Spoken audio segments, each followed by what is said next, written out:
Sir क्या नाम है आपका? नमस्ते सर साहिब जी, मेरा नाम परमेश्वर दास है।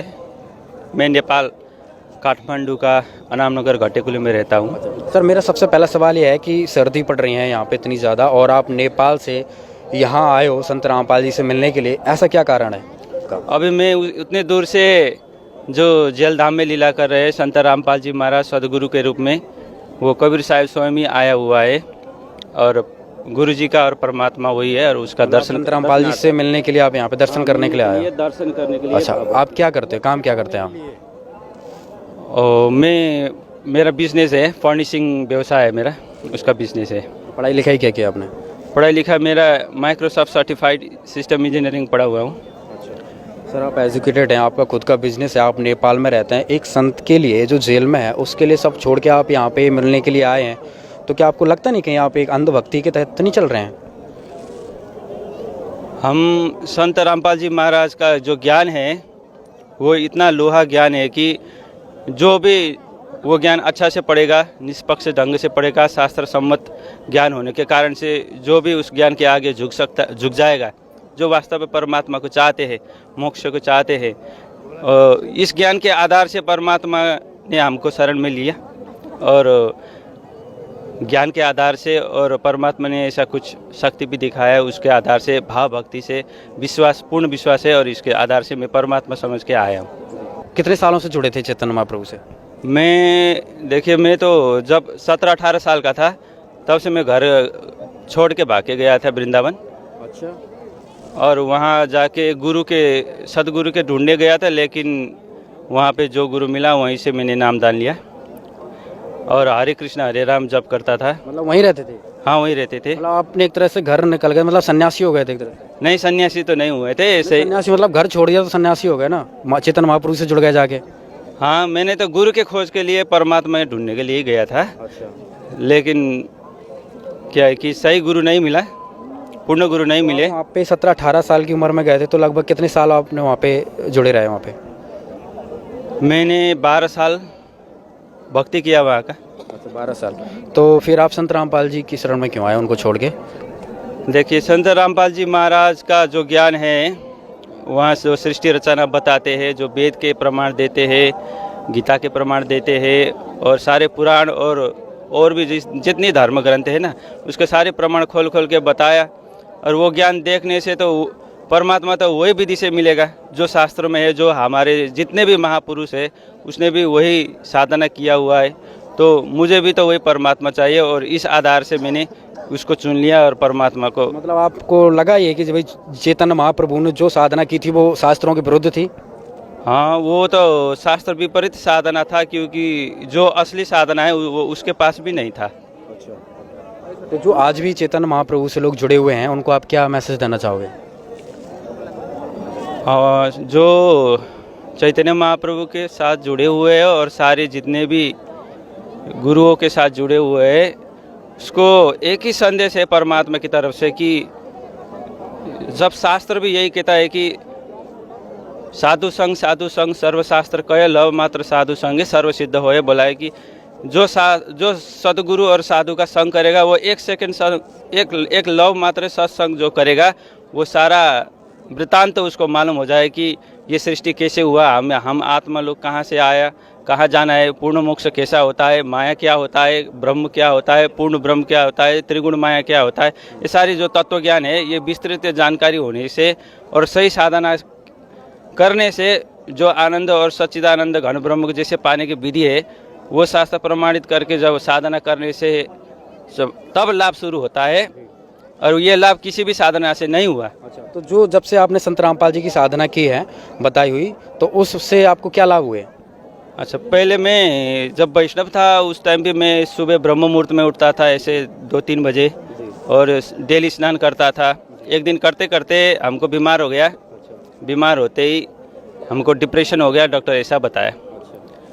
तब भी कुछ लाभ नहीं हुआ था, लेकिन अचानक एक दिन गुरुजी का जो शिष्य था एक नेपाल में, वो हमारे फसल में दुकान में आ गया, आके उसने ज्ञान गंगा दे दिया और वो बोला, आप क्या भक्ति करते हो भगत जी? बोला, और मैं तो राधा कृष्ण का दृढ़ भक्ति करता हूँ उससे ऊपर तो मैं किसी को नहीं मानता हूँ। यही तो भागवत में बताया है, उससे ज़्यादा मुझे ज्ञान भी नहीं था।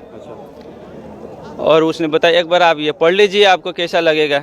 और उसने छोड़ के चला गया और मैंने पढ़ लिया। एक हफ्ते बाद आ गया, मैंने जब प्रमाण देख चुका था तब मुझे बहुत प्रसन्नता हुई ये वास्तविक ज्ञान प्राप्त करने से। उसके बाद भी मैं नहीं आ पाया क्योंकि मैं पुरानी में जुड़ा हुआ था। लेकिन 2 साल अध्ययन किया नेट से कि गुरुजी का ये गहरी नज़र गीता, आध्यात्मिक ज्ञान गंगा और सारी पुस्तक अध्ययन सत्संग देख के मैं फिर ज़बरदस्त करके आने वाला था। घर में ही परमात्मा ने थोड़ा सा चमत्कार दिखाया। क्या था कि हमारा घर में राधा कृष्ण का मंदिर था, जहाँ हम हफ्ते में एक बार सत्संग किया करता था, भगवत गीता का पाठ करके उसका अध्ययन करके। मतलब घर में ही आपने मंदिर बनवा रखा था? हाँ, रखा हुआ था। लेकिन एक दिन क्या हो गया कि राधा कृष्ण ठाकुर जी बोलते हैं, उसको भोग लगाया हुआ था। लेकिन भोग छुड़ाने के लिए मैंने अपने श्रीमती को भोग छुड़ाने के लिए भेज दिया।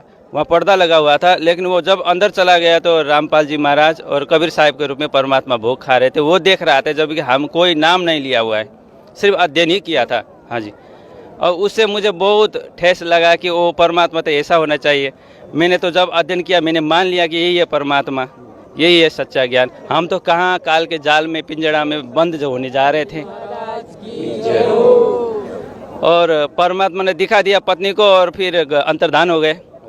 और वो आके मुझे बताया, आपने जिसका अध्ययन कर रहे हैं, जिस बाबा रामपाल जी महाराज और जिस परमात्मा कबीर साहब है, वही रूप में यहाँ सिंहासन में इधर जहाँ पे हमने भोग लाया था, वो वहाँ ऐसे खा रहा दिखाया हमको। क्या क्या मामला है वो बताइए, है ना। हमको तो बहुत खुश हो गया कि परमात्मा हमारे पीछे आ गए।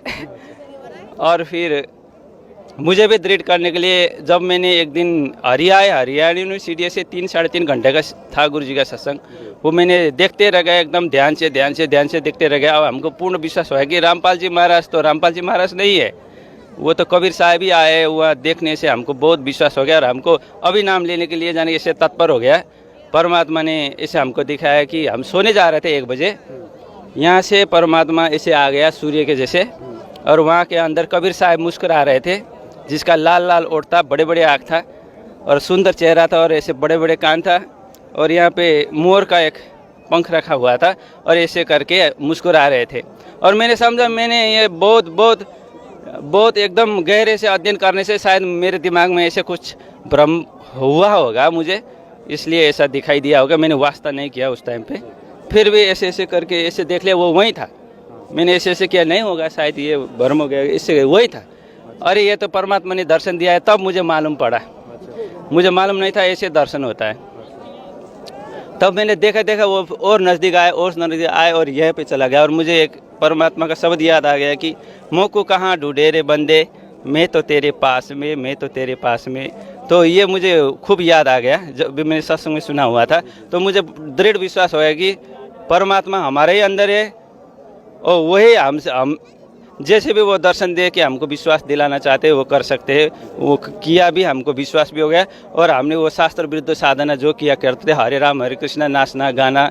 और मुझे तो पहले के गुरु ने एक सिद्ध दिया हुआ था। सिद्धि दी थी? क्या सिद्ध दिया हुआ कि वो जो स्वरूप में गोलोक में गोपिनी का शरीर था। अच्छा। ये शरीर को भूल के उस शरीर में जाके राधा कृष्ण का सेवा किया करता था। और लेडीज़ का शरीर था, एक लड़का का शरीर था, दोनों जगह सेवा किया करता था। और उससे कुंज में प्रवेश करके राधा कृष्ण का रासलीला सेवा किया करता था। उसका हमारा नाम, रूप, गुण, लीला, धाम, उसका घर सब मैप बना के दिया हुआ था, है ना। और पहले तो मैं उसमें आरूढ़ था और शायद किसी भगत के ज्ञान चर्चा होने से मैं नहीं मान सकता था। तो परमात्मा ने पहले मुझे पुस्तक दिया, अध्ययन कराया। मतलब आपका कहने का मतलब है, जो चैतन्य महाप्रभु से जुड़े होते हैं तो उनके गुरु ने कोई ऐसी साधना बताई है कि आप गोलोक में चले जाते थे और वहाँ पे वो रासलीला वगैरह देखते थे सारा रियल में, मतलब आंख बंद करके देखते थे? वो अष्टकालीन लीला बोलता था। अच्छा, वो आपको वहाँ पे दिखाते थे वो? हाँ, वहाँ जो ध्यान लगाते वहाँ अष्टकालीन, इस टाइम में परमात्मा सोया हुआ है, इस परमात्मा खाया हुआ है, इस टाइम में वो स्नान करने जाते हैं, इस टाइम पे वो गुम्बज में जो मंदिर में है वहाँ जाते हैं, पूजा का टाइम होता है, आरती होता है। मन में सोचते थे जैसे रामानंद जी करते थे? हाँ, ऐसा ही एक साधना दिया जैसे रामानंद जी ने किया।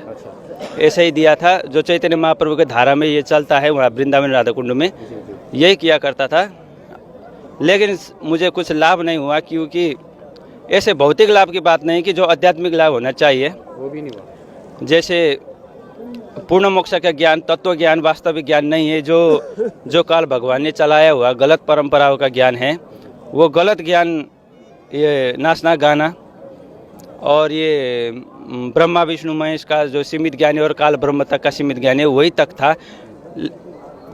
लेकिन जो वो बताते थे वो ज्ञान तो पूर्ण परमात्मा का था, लेकिन साधना विधि और मार्ग नहीं मिल रहा था। आप जब से नाम लिया आपने, तब से आपको आध्यात्मिक या भौतिक क्या लाभ हुए हैं संत रामपाल जी के द्वारा?